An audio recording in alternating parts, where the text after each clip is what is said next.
Hello friends, welcome to my YouTube channel. हम लोग investment property India 40 discuss कर रहे थे। This is the last lecture for investment property. Today we will discuss about disposal of investment property. जब हम investment property को बेच देते हैं आइदर ऑन फाइनेंस लीज और on transfer of ownership, that is direct sale, then उस case में हम क्या ट्रीटमेंट करेंगे। And lastly we will discuss about disclosure requirement under Ind AS 40। So let us start. What will be the treatment when we dispose of the investment property? Investment property can be disposed of, can be sold out under two ways.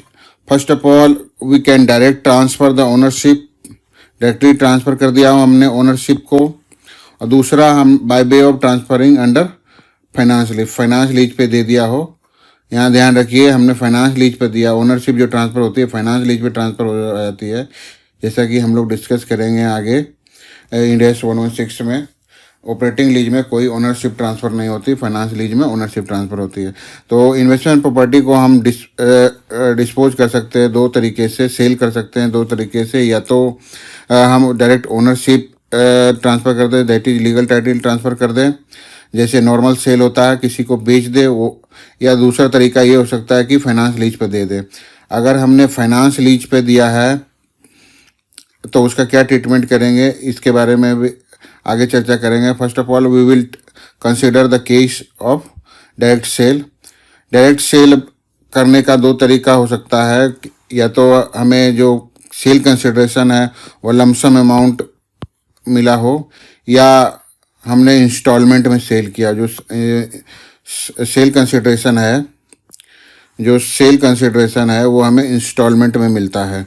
ठीक है, तो दो case हैं। पहला case है कि ownership transfer कर दिया, और दूसरा है कि हमने फाइनेंस लीज में ट्रांसफ़र किया हो।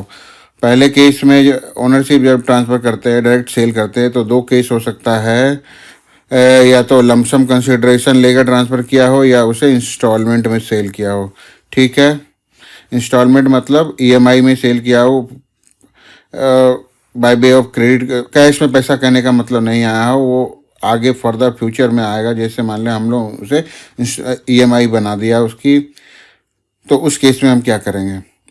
तो सबसे पहले केस 1 को डिस्कस करते हैं, जब हम फाइनेंस इन्वेस्टमेंट प्रॉपर्टी को लमसम कंसिडरेशन लेकर सेल करते हैं। उस केस में क्या होगा, if sold for lump sum consideration then we will calculate loss और profit on sale of such asset. अगर हम लमसम कंसिडरेशन लेकर सेल करते हैं तो उस प्रॉपर्टी पे जो भी प्रॉफिट और लॉस आएगा उसका कैलकुलेशन करेंगे। कैसे करेंगे, उसका कैलकुलेशन होगा net selling price and carrying amount. वो जो डिफरेंस होगा sale consideration minus net selling price and carrying amount. ठीक है, तो नेट सेलिंग प्राइस कैसे निकलेगा, नेट सेलिंग प्राइस निकलेगा बेटे selling price minus selling expenses. जैसे ब्रोकेज कमीशन देना पड़ सकता है सेल करने के लिए, तो इससे हमारा सेल कंसिडरेशन की अमाउंट रिड्यूस कर देंगे, तो नेट सेलिंग प्राइस हमें निकल जाएगा।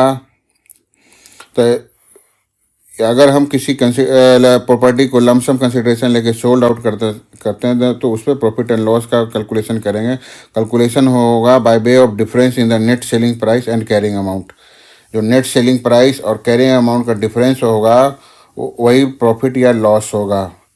सेल कंसिडरेशन मान लीजिए 10 लाख रुपया है और कैरिंग अमाउंट 8 लाख है। कैरिंग अमाउंट करने का मतलब क्या है, carrying amount is nothing but it is WDV।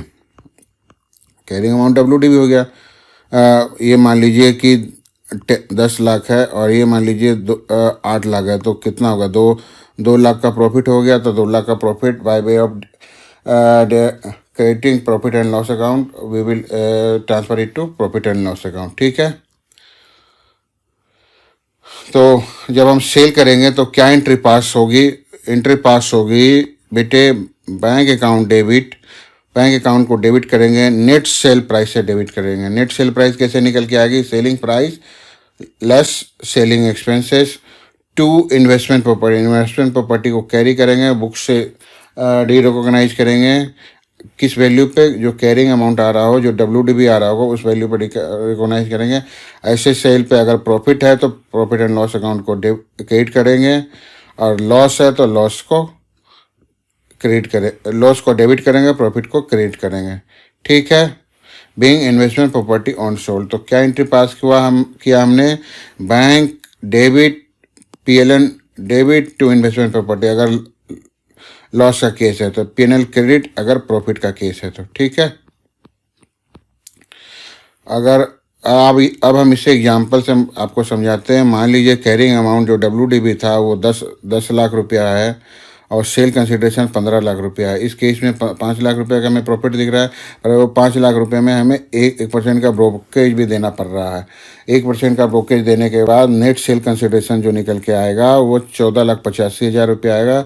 इसकी एंट्री पास करेंगे बुक्स में। बैंक अकाउंट डेबिट 14,85,000 से, और जो इन्वेस्टमेंट प्रॉपर्टी हमने सेल कर दिया उसको क्रेडिट करेंगे। इन्वेस्टमेंट प्रॉपर्टी को बुक्स से हटा देंगे, और प्रॉफिट जो हुआ है प्रॉफिट को क्रेडिट कर देंगे। 4,85,000 रुपये जो बैलेंसिंग फिगर आएगा वो हमारा प्रॉफिट हो जाएगा।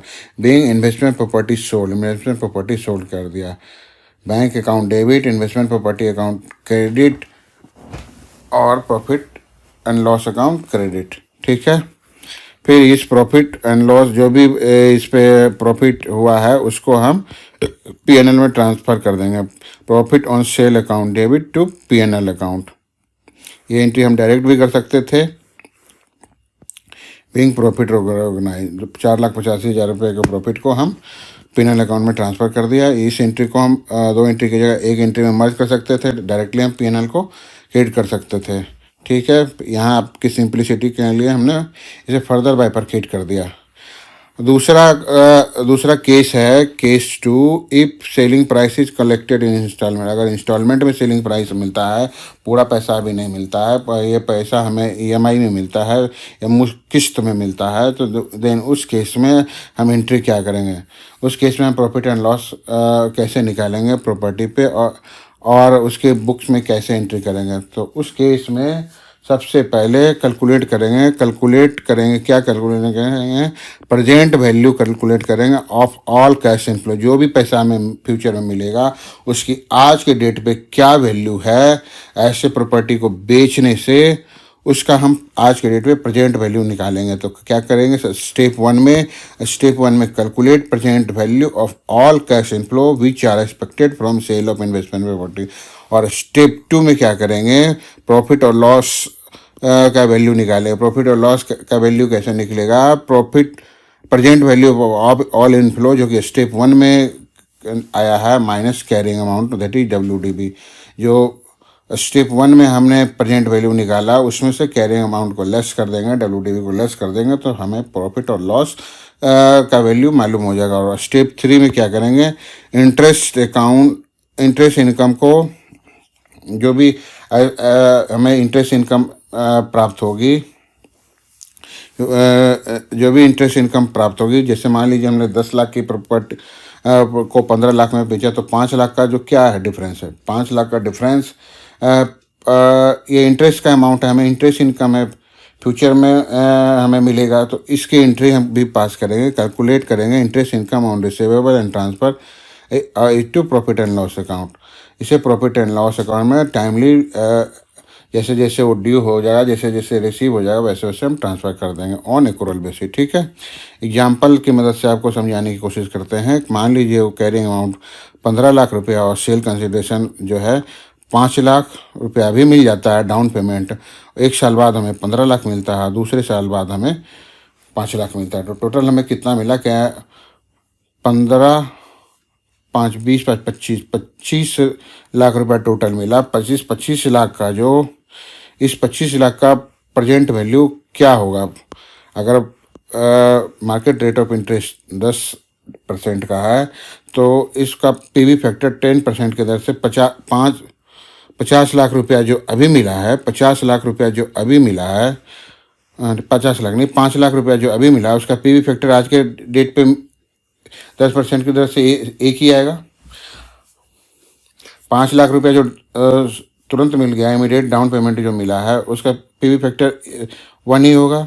और जो 1 साल बाद मिलेगा उसका पीवी फैक्टर 10% के रेट से 0.09 होगा। जो दूसरे साल में उसका पीवी फैक्टर क्या होगा, 0.826। ये सब बातें हमने पिछले वीडियो में डिस्कस करी, कैसे पीवी फैक्टर निकालते हैं, आप उसे देख सकते हैं। तो PV factor eight the end of first year 0.909, eight the end of second year 0.826 at the rate of 10%। ठीक है, पहले साल के अंत में 15 लाख मिलता है, दूसरे साल के अंत में 5 लाख मिलता है। तो उसका प्रेजेंट वैल्यू जो निकल के आएगा, पहले साल का तो 5 लाख हो गया, दूसरे 15 लाख का जो प्रेजेंट वैल्यू है 13,63,500 आएगा। इस वैल्यू को इससे मल्टीप्लाई करना, इसको इससे मल्टीप्लाई करना, इसको इससे पीवी फैक्टर से मतलब कैश इनफ्लो को पीवी फैक्टर से मल्टीप्लाई करना है। जब हम मल्टीप्लाई करेंगे तो हमें ये वैल्यू निकल के आएगी, present value of cash inflow 22,76,500। मतलब हमें कैरिंग अमाउंट हमारा था 15 लाख। देखिए प्रॉफिट कैसे निकला, हमने कितने में टोटल हमारा कितना का में बेचा, 15 5 20 25 लाख में बेचा हमने। 15 लाख की प्रॉपर्टी को बेच के हमें 25 लाख रुपए मिलेगा। 25 लाख रुपए का जो प्रेजेंट वैल्यू है वो आज के डेट पे at the rate of 10% discount करते हैं तो 22,76,500 रुपये आएगा। 22,76,500 रुपया आएगा, 22,76,500 आएगा। मतलब कि रेस्ट 22,76,000 और 25 लाख का जो डिफरेंस है, ये क्या है, बाय वे ऑफ इंटरेस्ट है। हमने इंटरेस्ट चार्ज किया 25 लाख हमने इंटरेस्ट कमाया ना, 25 लाख रुपया में बेचा, जिसका कि प्रेजेंट वैल्यू 22,76,000 रुपया है। ये हमने क्या किया, इंटरेस्ट चार्ज किया। अगर हमें इंस्टेंट मिल जाता तो 22,76,000 रुपया ही देना पड़ता है बायर को, पर उन्होंने इंस्टॉलमेंट में दिया तो उसे 25 लाख रुपया देना पड़ा। This is called interest amount. तो प्रॉफिट एंड लॉस कैसे निकालेंगे, कैलकुलेशन ऑफ प्रॉफिट और लॉस कैसे करेंगे, इसकी एंट्री क्या करेंगे। जैसे ही हमें डाउन पेमेंट मिला तो बैंक अकाउंट को डेबिट कर देंगे डाउन पेमेंट से 5 लाख रुपया to investment property. Investment property हमारे यहाँ से चली गई, टोटल उसकी कितनी कैरिंग अमाउंट थी, कैरिंग अमाउंट पे हमने बुक से उसे निकाल दिया। कैरिंग अमाउंट कितना था, 15 लाख रुपया। 15 लाख रुपया पे हमने उसे बुक से हटा दिया और डेटर्स को हमने डेबिट कर लिया, टोटल वैल्यू से after deducting down payment. Total उससे कितना लेना है हमें प्रेजेंट वैल्यू के टर्म में, 22,76,500 लेना है। 5 लाख रुपए उसने पहले ही दे दिया, तो टोटल हमें डेटर्स से रिलाइज कितना करना है, 17,76,500 हमने डेटर्स को डेबिट कर लिया। Investment property on sale, investment property credit पे भेज दिया। तो क्या एंट्री पास किया, फिर से रिपीट करता हूँ, bank debit down payment, debtors को डेबिट किया, total value less down payment to investment property, जितने पे का इन्वेस्टमेंट प्रॉपर्टी का कैरिंग अमाउंट था उसको बुक से हटा दिया, क्रेडिट कर दिया। फिर टू प्रॉफिट ऑन सेल 7,76,500 जो बैलेंस शीट फिगर आएगा वो प्रॉफिट हो जाएगा इस ट्रांजेक्शन में, इस इनफ्लो में। ठीक है, फिर अकाउंटिंग क्या करेंगे इंटरेस्ट का, और फिर जब हमें EMI कलेक्ट करेंगे डेटर से तो उसकी अकाउंटिंग क्या करेंगे। Debtors account debit to interest account, interest को हम ड्यू बनाएंगे, इंटरेस्ट को रिसीवेबल बनाएंगे। 17,76,000 रुपये हमें लेना था, 17,76,500 लेना था। इस पर 10% की दर से इंटरेस्ट दिया हुआ है क्वेश्चन में हमें। ये देखिए 10% मार्केट रेट इंटरेस्ट 10% है। ठीक है, तो इंटरेस्ट को हमने रिसीवेबल बनाया, 1,77,650 आएगा। 17,76,500 का 10%, 1,77,650 हमने रिसीवेबल बनाया। उसके बाद डेटर से हमें रियलाइज हो गया 15 लाख रुपए at the end of first year. हमने एंट्री पास करी, bank account debit to debtors account 15 lakh से बीइंग कलेक्शन मेड। ठीक है, फिर दूसरे साल हमें इंटरेस्ट को रिसीवेबल बनाया उसी प्रकार से 45,850 रुपये debtors account debit to interest account. 4,54,150 रुपये जो रह गया डेटर से रियलाइज होना। इसमें जब रेस्ट अमाउंट घटा देंगे। 177 में से कितना आ गया, 177 में 15 आ गया। इसमें ऐसे ऐसे आप ये फिगर आई है 177 नहीं 17,76,500 प्लस इंटरेस्ट करो लेना है उससे 177,650। अब माइनस कर दोगे 15 लाख तो ये वैल्यू निकल के आ जाएगी। ठीक है, ये वैल्यू पे हमने 10% इंटरेस्ट रिसीवेबल बना दिया, 10% इंटरेस्ट रिसीवेबल बना दिया। फिर जब ये वैल्यू प्राप्त हो गई हमें, bank account debit to debtors account 5 lakh रुपया हमें प्राप्त हो गया। ठीक है, उसकी एंट्री हमने ये कर दी। तो आपने देखा बहुत ही आसान है, एंट्री नॉर्मल सी एंट्री है। तो सेल पे जब हम किसी इन्वेस्टमेंट प्रॉपर्टी को सेल करते हैं तो उस पर प्रॉफिट और लॉस कैसे निकालते हैं और उसका क्या ट्रीटमेंट होगा इन्वेस्टमेंट प्रॉपर्टी का, ये सब बातें हमने डिस्कस करी। अब आइए चर्चा करते हैं, जब हम इन्वेस्टमेंट प्रॉपर्टी को फाइनेंस लीज पर देते हैं, फाइनेंस लीज पर देते हैं ना कि ऑपरेटिंग लीज पे देते हैं, फाइनेंस लीज पर देते हैं तो उस केस में क्या करते हैं। जैसा कि मैंने पहले भी डिस्कस किया, फाइनेंस लीज पर देते हैं तो लेसी जो हो जाएगा वो एज्यूम्ड ओनर बन जाएगा। लेसर के बुक्स में है ना, जो सेलर के बुक्स में है ना, प्रॉपर्टी को डी रिकॉग्नाइज करेंगे, प्रॉपर्टी को डी रिकॉग्नाइज करेंगे, क्योंकि लेसी या जो लेसी जो है वो बायर जो है डिम्ड ओनर बन जाता है, एज्यूम्ड ओनर बन जाता है। तो ओनर जो प्रॉपर्टी सेलर के अकाउंट में आ रहा होगा उसे डी रिकॉग्नाइज करेंगे, प्रॉपर्टी को डी रिकॉग्नाइज करेंगे। डी रिकॉग्नाइज करने के लिए हम क्या एंट्री पास करेंगे, ये प्रॉपर्टी को हटाएंगे, मतलब प्रॉपर्टी को क्रेडिट करेंगे to asset on lease, carrying amount पे करेंगे। लीज रिसीवेबल को डेबिट करेंगे फेयर वैल्यू पे, लीज रिसीवेबल को फेयर वैल्यू पे डेबिट करेंगे। टू एसेट को बुक से हटाएंगे कैरिंग अमाउंट पे, जो डिफरेंस निकल के आएगा वो प्रॉफिट और लॉस निकल के आएगा। फेयर वैल्यू पे रिसीवेबल को डेबिट करेंगे, फेयर वैल्यू पे रिसीवेबल को डेबिट करेंगे, फेयर वैल्यू पे रिसीवेबल को डेबिट करेंगे और एसेट को कैरिंग अमाउंट पे क्रेडिट करेंगे। ठीक है, जो डिफरेंस निकल के आएगा वो प्रॉफिट ऑन लॉस आ जाएगा, या प्रॉफिट या लॉस आएगा। Being asset transfer on financially. और लीज रेंटल की अकाउंटिंग जो है बेटे हम लोग इंड AS 116 के अकॉर्डिंग करेंगे, जिसकी चर्चा जब हम लोग इंड AS 116 पढ़ेंगे lease accounting, then we will discuss कैसे लीज रेंटल की अकाउंटिंग करेंगे। फिलहाल के लिए इस इंड AS में केवल हमें डी रिकॉग्निशन की बात करता है। तो हमने डी रिकॉग्नाइज कैसे करेंगे प्रॉपर्टी को, हमने उस बात की यहाँ चर्चा करी। एक बार फिर से हम डिस्कस करते हैं प्रॉपर्टी को डी रिकॉग्नाइज कैसे करेंगे। प्रॉपर्टी को डी रिकॉग्नाइज करने का मतलब है प्रॉपर्टी को अपने बुक से हटाना। प्रॉपर्टी को अपने बुक से हटाने के लिए हम क्या एंट्री पास करेंगे, एसेट को क्रेडिट कर देंगे। क्रेडिट किस वैल्यू पे करेंगे, कैरिंग अमाउंट पे क्रेडिट करेंगे। फिर रिसीवेबल जो हमें पैसा मिलेगा, जो पार्टी मिलेगा कैश में मिल जाएगा तो कैश या बैंक करेंगे, अगर बाद में मिलेगा तो रिसीवेबल अकाउंट को डेबिट करेंगे। किस वैल्यू पे, फेयर वैल्यू पे, जो उसका मार्केट रेट चल रहा होगा उस वैल्यू पे डिफरेंस निकल के जाएगा, प्रॉफिट और लॉस आएगा। ठीक है, अब इंड AS 40 हमें सर्टेन डिस्क्लोजर के बारे में चर्चा करता है कि अगर कोई इन्वेस्टमेंट प्रॉपर्टी या किसी ऑर्गेनाइजेशन के पास है तो उसके डिस्क्लोजर के क्या नॉर्म्स होंगे, नोट टू अकाउंट्स में क्या दिखाया जाएगा, उसकी चर्चा हम अब करेंगे। As per provision of Ind AS 40, following disclosure are required to be made in a notes to account regarding an investment property. Note to account में यहाँ ध्यान रखिए, अभी हमने नोट टू अकाउंट में क्या क्या डिस्क्लोजर करेंगे उसकी चर्चा कर रहे हैं। नोट टू अकाउंट में क्या क्या डिस्क्लोजर होना है। The entry has to disclose accounting policy. Disclosure कहाँ करना है, डिस्क्लोजर नोट टू अकाउंट में करना। क्या करना है, अकाउंटिंग पॉलिसी डिस्क्लोज करना है जो कि अडॉप्ट किया गया हो किसके लिए, ऐसे इन्वेस्टमेंट प्रॉपर्टी के लिए। ऐसे इन्वेस्टमेंट प्रॉपर्टी के लिए एज पर इंड AS 40 क्या हमें अलाउ है, केवल हमें कॉस्ट मॉडल अलाउ है, cost model for balance sheet.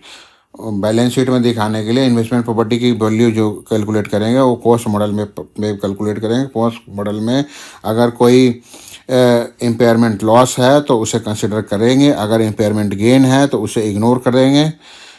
ठीक है, कॉस्ट मॉडल में इम्पेयरमेंट गेन है उसे इग्नोर करेंगे, इम्पेयरमेंट लॉस है तो उसे कंसिडर करेंगे, ठीक है।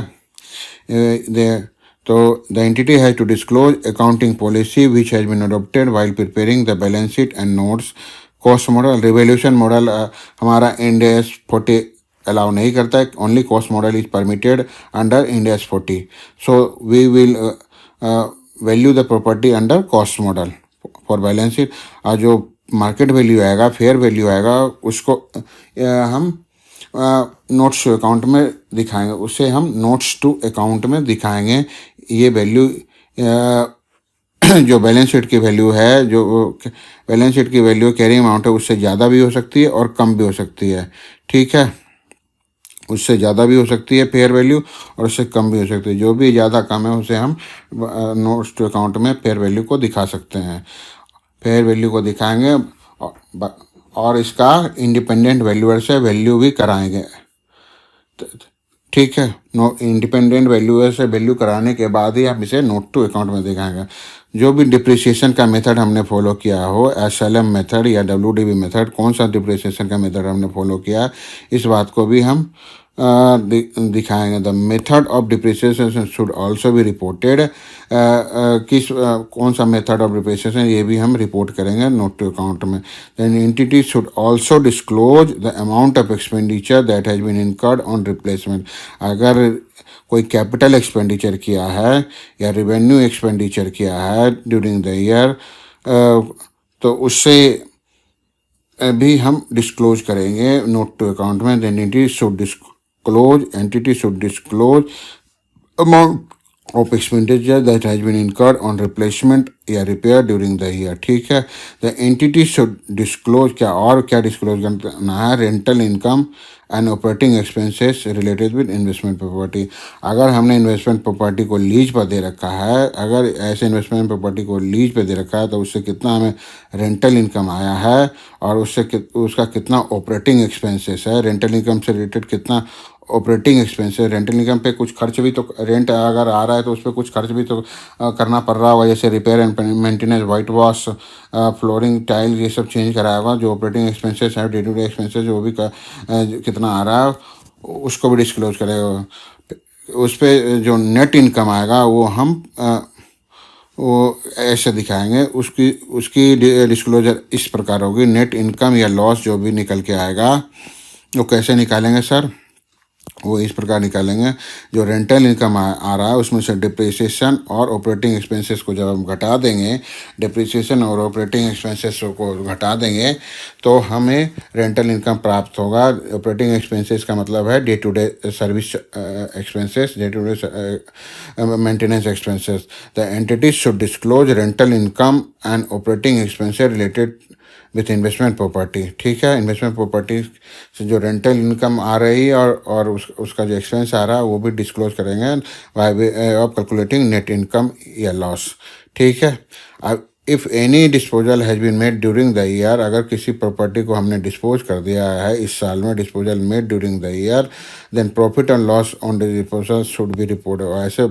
ऐसे डिस्पोजल पे कितना, ऐसे प्रॉपर्टी को बेचने से कितना लॉस या प्रॉफिट होगा उससे भी हम डिस्क्लोज करेंगे। कैसे लॉस या प्रॉफिट कैलकुलेट करना है ये हमने पीछे वीडियो में बताया है, आप उसे देख सकते हैं। Statement showing reconciliation of investment property. Investment property का स्टेटमेंट बनाएंगे। उसमें ओपनिंग बैलेंस होगा, अगर कोई एडिशन है ड्यूरिंग द ईयर उसकी वैल्यू यहाँ लिखेंगे। उसके बाद रिप्लेसमेंट कोई मेजर एक्सपेंडिचर हमने किया वो उसकी वैल्यू यहाँ लिखेंगे। अगर डिस्पोजल है तो उसे हम यहाँ डिडक्ट कर देंगे, जो नेट निकल के आएगा वो हमारा क्लोजिंग वैल्यू निकल के आएगा। तो इस प्रकार से एक स्टेटमेंट बनाना होगा, statement showing reconciliation of investment property. उसमें क्या क्या बातें मेंशन करेंगे, opening balance plus addition plus replacement minus disposal equal to closing balance.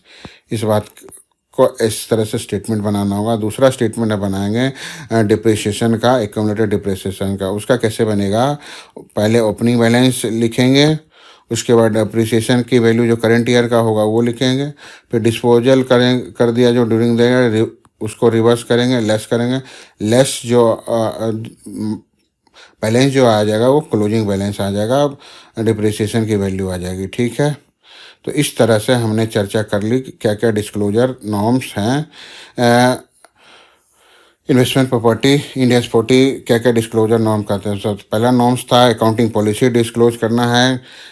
Accounting policy कौन सा अडॉप्ट किया है, cost model for balance sheet, fair value for notes, ये हमें डिस्क्लोज करना है। दूसरा हमें डिप्रिसिएशन का क्या मेथड है ये हमें डिस्क्लोज करना है, एसएलएम है या डब्ल्यूडीवी है। अगर कोई एक्सपेंडिचर किया है रिपेयर या रिप्लेसमेंट पे ऐसे प्रॉपर्टी पे तो उसे भी डिस्क्लोज करेंगे। और ऐसे प्रॉपर्टी के पे रेंट पे दिया है तो उससे जो इनकम या लॉस हुआ है उस बात की का डिस्क्लोजर होगा। फिर पांचवा डिस्क्लोजर जो होगा, अगर कोई कोई प्रॉपर्टी बेच दिया है तो उसका डिस्क्लोजर होगा, उसका प्रॉफिट एंड लॉस कितना हुआ डिस्पोजल पे उसका डिस्क्लोजर होगा। छठा डिस्क्लोजर होगा, सिक्स डिस्क्लोजर जो होगा इन्वेस्टमेंट प्रॉपर्टी का होगा। सेवन डिस्क्लोजर होगा जो डिप्रिसिएशन का होगा। वो इस टेबल से हम बना सकते हैं। आइए इससे रिलेटेड कुछ इंपॉर्टेंट क्वेश्चन डिस्कस कर ले for your better clarity. Question है, Netravati limited had purchase a commercial office space as an investment property. Question में मेंशन कर दिया है जो ऑफिस स्पेस है वो इन्वेस्टमेंट प्रॉपर्टी के रूप में यूज करेगा। In the Global Trade commercial complex ₹5 crore में खरीदा है, 5 करोड़ में खरीदा है। However for purchasing the same company had to obtain membership of the Global Trade Centre commercial complex association by paying off 6,25,000। मतलब 5 करोड़ के प्रॉपर्टी का वैल्यू देना है, 5 करोड़ प्रॉपर्टी का वैल्यू देना है, उसके साथ साथ 6,25,000 रुपया देना है। मेंबरशिप देना है, ये मैंडेटरी मेंबरशिप है, इसे एक्सक्लूड नहीं कर सकते हैं। प्रॉपर्टी के साथ मेंबरशिप क्लब होके आ रहा है, इसका क्या मतलब है, प्रॉपर्टी की वैल्यू में शामिल करेंगे, प्रॉपर्टी की वैल्यू में कैपिटलाइज करेंगे as one time joining fee, इसे हमें पे करना है। Netravati Limited want to write off one time joining fee write off करना चाहती है नेत्रावती लिमिटेड, जो कि गलत है, इसे राइट ऑफ नहीं कर सकते, इसे हम प्रॉपर्टी की वैल्यू में कैपिटलाइज करना है। As an expense under membership and subscription charge, इसे राइट ऑफ करना चाहते हैं। The value of investment property 5 lakh रुपया बुक करना चाहते हैं, एडवाइस करना है। तो एडवाइस हम करेंगे कि प्रॉपर्टी की वैल्यू 5 करोड़ प्लस 6,25,000 हमें कैपिटलाइज करना है, राइट ऑफ नहीं करना है। यही हमारा एडवाइस होगा। एज ए चार्टर्ड अकाउंटेंट हम लोग क्या एडवाइस करने वाले हैं कि कॉस्ट ऑफ प्रॉपर्टी सर आप 5 करोड़ प्लस जो 6,25,000 रुपया आपने पे किया है ज्वाइनिंग फी, उससे भी शामिल करके चलिए, इसे प्रॉपर्टी के कॉस्ट का पार्ट मानिए, इसे राइट ऑफ करना as per India 40 is not allowed. यही बातें हैं। As per India provision cost of investment property shall include purchase price and related expenses which are directly related with the acquisition of such property. Directly related है 6,25,000 रुपये joining फी, उसे हम exclude नहीं कर सकते। In the given case company is purchase special property for 5 crore but is also paid membership which is related with the acquisition of such property. 6,25,000 रुपये उससे related expenses है। So the company should capitalise such fee while computing cost of property instead of being transferring it to profit and loss account. ठीक है। In the given case office would have acquired for admission. दूसरा case इसमें कह रहा है अगर ये investment property के तौर पे नहीं, अगर एडमिनिस्ट्रेशन के लिए यूज किया होता है, change office special purchase with the intention of using administrative centre. Administrative centre का क्या मतलब है कि अपने बिजनेस के लिए यूज किया होता। इन्वेस्टमेंट प्रॉपर्टी के तौर पे यूज नहीं करना है। अगर कंपनी का ये इंटेंशन है तो उस केस में क्या होता, उस केस में हम क्या अकाउंटिंग करते, उस केस में इंडिया 16 अप्लाई होगा था, क्योंकि ओनर ऑक्युपाइड प्रॉपर्टी मानी जाएगी। ओनर ऑक्युपाइड प्रॉपर्टी मानने से ये पीपीई हो जाएगा, property plant and equipment under India 16 मानेंगे। इन the given office, if the given office would have acquired for administration work of the company, then we would have to consider it PP under Ind AS 16। ठीक है। Answer would remain same. जो उसका जो cost होगा, value कितना लेना capitalise करना, वो सेम ही होगा। 5 crore plus 6,25,000, 5 crore plus 6,25,000 same ही होगा। कॉस्ट में कोई अंतर नहीं होगा क्योंकि हमने कॉस्ट मॉडल अडॉप्ट किया है। Because calculation of cost of property would B same. अगर कॉस्ट मॉडल अडॉप्ट किया तो प्रॉपर्टी का कॉस्ट वो सेम ही आ जाएगा, 5 करोड़ प्लस 6,25,000। ठीक है। अगर हम इस प्रॉपर्टी को एडमिनिस्ट्रेटिव पर्पस के लिए यूज करते हैं, इन्वेस्टमेंट प्रॉपर्टी के लिए नहीं यूज करते, तो इंडिया सेक्शन एप्लीकेबल होगा। और उस केस में भी ये जो कॉस्टिंग होगा, कैपिटलाइजेशन की वैल्यू होगी, वो सेम होगी, कोई अंतर नहीं होगा। ठीक है, यहाँ तक क्लियर है। दूसरा क्वेश्चन लेते हैं। X limited is engage in construction industry में इंगेज है and prepare financial statement up to 31 March on 1 April 2001। X limited purchase a large property consisting of land, इसका की वैल्यू है 2 करोड़ रुपया है, इंक्लूडिंग लैंड है, and immediately began to lease the property, और उसे लीज पे दे दिया, ऑपरेटिंग लीज पे दे दिया। 2 करोड़ की प्रॉपर्टी खरीदी और उसे लीज पे दिए, ऑपरेटिंग लीज पे दे दिया। इसका ये मतलब है कि दिस इज इन्वेस्टमेंट प्रॉपर्टी। कोई प्रॉपर्टी खरीदा 2 करोड़ की और उसे लीज पे दे दिया, बिजनेस में यूज नहीं किया। इसका मतलब क्या है, इंडिया 40 एप्लीकेबल होगा। एनुअल रेंटल जो है 20 लाख रुपया आ रहा है on 31 March 2005। Fair value of property जो था एयर एंड पे फेयर वैल्यू जो था 2 करोड़ 60 लाख रुपया हो गए। 2 करोड़ 60 लाख जो रुपये फेयर वैल्यू है, हमारे लिए बैलेंस शीट के लिए मैटर नहीं है कि इसे हम नोट्स टू अकाउंट में दिखा सकते हैं कि फेयर वैल्यू जो है at the end of the year 2 crore 60 lakh है। बट बैलेंस शीट में जो फिगर जाएगी वो 2 करोड़ ही जाएगी। Under the terms of the lease, Y Limited was able to cancel the lease by giving 6 month notice। Lease को 6 month की नोटिस देके cancel कर सकते हैं in writing to X limited. Y limited give the notice on 31 March 2005। Y limited ने ऐसा notice दे भी दिया और प्रॉपर्टी को वेकेट कर दिया। वेकेट द प्रॉपर्टी ऑन 30 सितंबर 2005। 30 सितंबर को उसने नोटिस देकर प्रॉपर्टी को वेकेट कर दिया, खाली कर दिया। On 30 September 2005 the fair value of the property was 2 crore 90 lakh. उस डेट पे फेयर वैल्यू थी 2 करोड़ 90 लाख रुपए। On 1 October 2005 X limited immediately began to convert the property into 10 separate flat of equal size intended to sell in ordinary course of its business. अब उसने ये जो x limited है ना, प्रॉपर्टी के खाली होने पे प्रॉपर्टी को बेचने का मूड बना लिया, प्रॉपर्टी का बिजनेस करने का मूड बना लिया। ठीक है। The fair value of the property उस डेट पे 2 करोड़ 90 लाख थी। On 1 October X limited immediately began to convert, उसको कन्वर्ट कर दिया। Began to convert property no 10 separate, उसे 10 फ्लैट में कन्वर्ट करके अब मैनेजमेंट ने उसे फ्लैट में कन्वर्ट कर दिया, 10 फ्लैट्स में कन्वर्ट कर दिया और उस फ्लैट को बेचना है, बेचने का काम चालू कर दिया। ठीक है। तो मतलब उसे एज ए इन्वेंट्री यूज कर लिया। फ्लैट बेचना कंस्ट्रक्शन इंडस्ट्री में पहले से ही थी, पहले इस प्रॉपर्टी को लीज पे देता था, रेंटल इनकम कमाना था। अब उसने ये सोचा कि रेंटल बहुत कम आ रही है, उससे कमाई कम आ रही है, प्रॉपर्टी खाली पड़ा है, तो इस प्रॉपर्टी को इस प्रॉपर्टी को पर हम 10 फ्लैट बना देते हैं। 10 फ्लैट बना के फ्लैट को हम बेचेंगे। ठीक है। पहले कोई बड़ा सा बिल्डिंग था, बड़ा सा लार्ज प्रॉपर्टी था, अब उस पर उसने 10 फ्लैट डेवलप कर दिया है।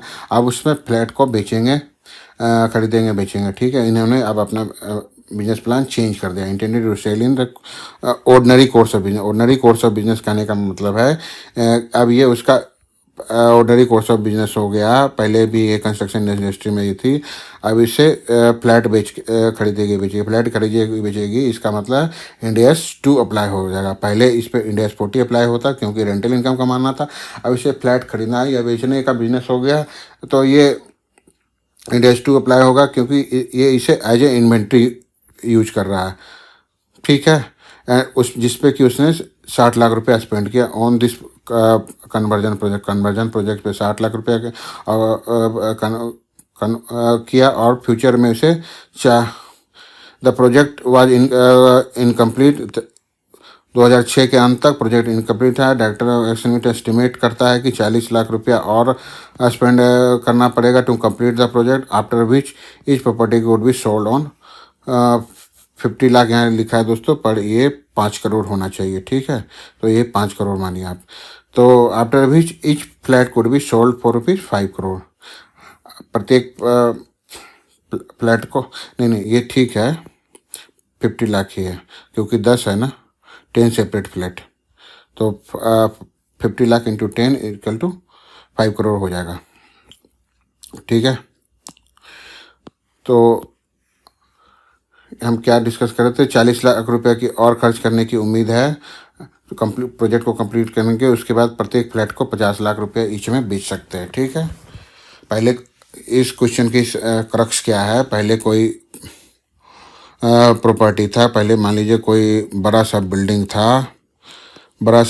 था, अब इसको हमने रेंट पे लगा दिया, ठीक है। अब हमने अपना प्लान चेंज कर दिया, इस बिल्डिंग को हमने कन्वर्ट कर दिया 10 फ्लैट्स में। मान लीजिए ये 10 फ्लैट्स में हमने कन्वर्ट कर दिया, 10 फ्लैट बिल्डिंग को हमने फ्लैट में कन्वर्ट कर दिया। और हमारा कंस्ट्रक्शन का ही बिजनेस है, तो हमारे लिए इन्वेंट्री एज मानी जाएगी, इंडेस 2 एप्लीकेबल होगा। तो उस केस में आपको क्या क्या ट्रीटमेंट होगा, पहले तो बात यह है कि ये इंडेस 40 से property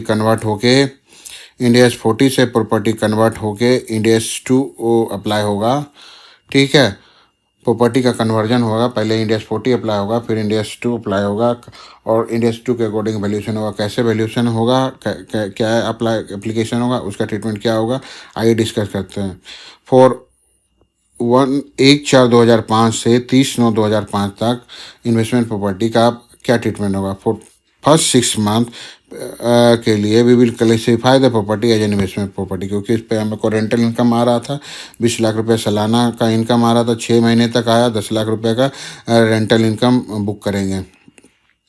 It has been given for rental purpose. The entity will receive 10 lakh for rent for this 6 month. तो रेंट इनकम की हम एंट्री करेंगे as per end S 116।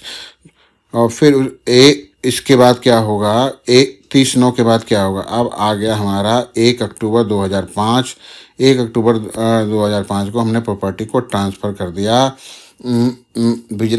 Business use के लिए ट्रांसफ़र कर दिया, एज ए इन्वेंट्री हम उसे कन्वर्ट कर दिया on specified date. Investment has में रिक्लासीफाइड कर दिया, हमने उसे क्लासीफाई कर लिया as investment property to inventory. Investment property को क्लासीफाई कर दिया, रिक्लासीफाई कर दिया। कैसे, क्या क्लासीफाई कर दिया, investment property to inventory. Investment property को इन्वेंट्री बना दिया, फ्लैट बना दिया, उस फ्लैट को खरीदेंगे बेचेंगे। तो उस पर कौन सा इंडेस अप्लाई होगा, इंडेस 2 अप्लाई होगा from the date of such classification. As per provision of Ind AS 40 transfer is made from one Ind AS to another Ind AS at carrying amount. हम जो ट्रांसफ़र होगा लैंड का, फ्लैट में ट्रांसफ़र होगा, उसकी जो वैल्यू होगी वो कैरिंग अमाउंट पे होगी। वो जो कैरिंग अमाउंट क्या होगा, जो बुक्स में जो वैल्यू आ रही होगी 2 करोड़ रुपया, उस 2 करोड़ पे ही ट्रांसफ़र होगा। रिक्लासिफिकेशन की वजह से उसका दोबारा से रिवैल्यूएशन नहीं करेंगे। जो जिस वैल्यू पे प्रॉपर्टी आ रही थी उसी वैल्यू पे प्रॉपर्टी को हमने ट्रांसफ़र कर दिया। The given fair value are not relevant. जो बुक्स, जो हमारा क्वेश्चन में जो फेयर वैल्यू नया फेयर वैल्यू इस डेट का दिया हुआ है 1/10/2005 का, वो हमारे लिए इरेलीवेंट है, because we apply cost model allow करता है इंडेस 40, रिवैल्यूएशन मॉडल अप्लाई नहीं करता। हाँ, जो फेयर वैल्यू दिया उसे हम नोट टू अकाउंट में ज़रूर दिखा सकते हैं, बट बैलेंस शीट के लिए हमारा कैरिंग अमाउंट ही WDV हमारे लिए इम्पोर्टेंट है।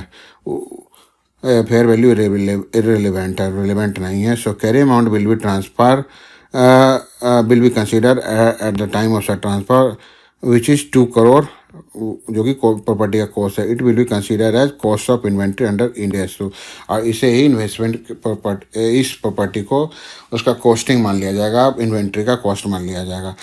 अब आ जाइए ईयर एंड 31/3/2006। 31/3/2006 पे क्या ट्रीटमेंट किया, देखिए। पहले प्रॉपर्टी ये इन्वेस्टमेंट प्रॉपर्टी थी तो लीज रेंट इनकम मिलता था, तो एज ए लीज रेंटर की हमने उसकी ट्रीटमेंट की, अकाउंटिंग की।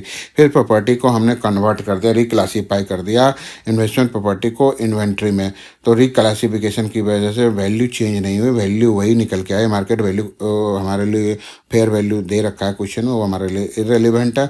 उसे हम नोट टू अकाउंट में डिस्कस कर उसे हम नोट टू अकाउंट में दिखा सकते हैं, बट बैलेंस शीट के लिए हमारे लिए इंपॉर्टेंट नहीं है। नोट टू अकाउंट में वो भी इंडिपेंडेंट वैल्यूअर से, रिकॉग्नाइज वैल्यूअर से वैल्यू कराने के बाद।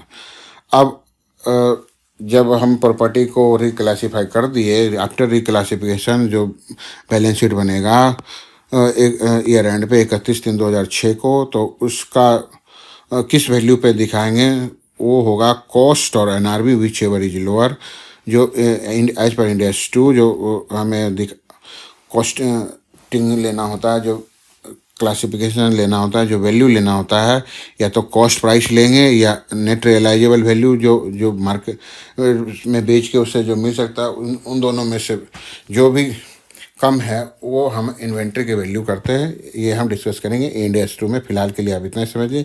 इन्वेंट्री का वैल्यूएशन कॉस्ट और एनआरबी जो भी दोनों में कम हो वो लिया जाता है। इस केस में हमारा जो कॉस्टिंग आ रहा है, कॉस्ट जो आ रहा है 2 करोड़ रुपया आ रहा है।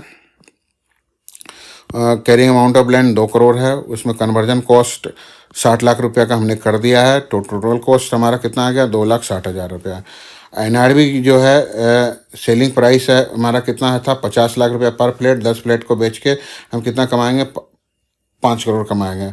उसके बाद उस पर एक्सपेक्टेड कॉस्ट और कितना लगना है, 40 लाख रुपया और लगना है। तो टोटल रियलाइजेबल वैल्यू कितना हो गई, 5 करोड़ लेस 40 लैक्स, टोटल 4,60,000, 4 करोड़ 60 लाख रुपया हो गए। ठीक है, तो इन दोनों में से जो कम है, दोनों में से कम वैल्यू कौन है, इन दोनों में से कम वैल्यू 2 करोड़ 60 लाख या 4,60,000, 4 करोड़ 60 लाख। 2 करोड़ 60 लाख या 4 करोड़, जो में से कम, 2 करोड़ 60 लाख कम है, यही इसकी वैल्यूशन हो जाएगी as on 31/3/2006 as per Ind AS 2। I hope कि आपको ये समझ आया होगा। I have tried my best to clear you.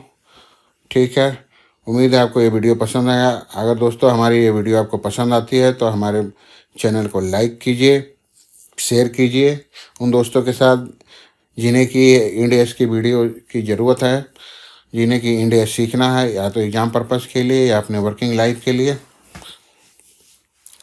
तब तक के लिए धन्यवाद। Thank you, thanks a lot for listening my video.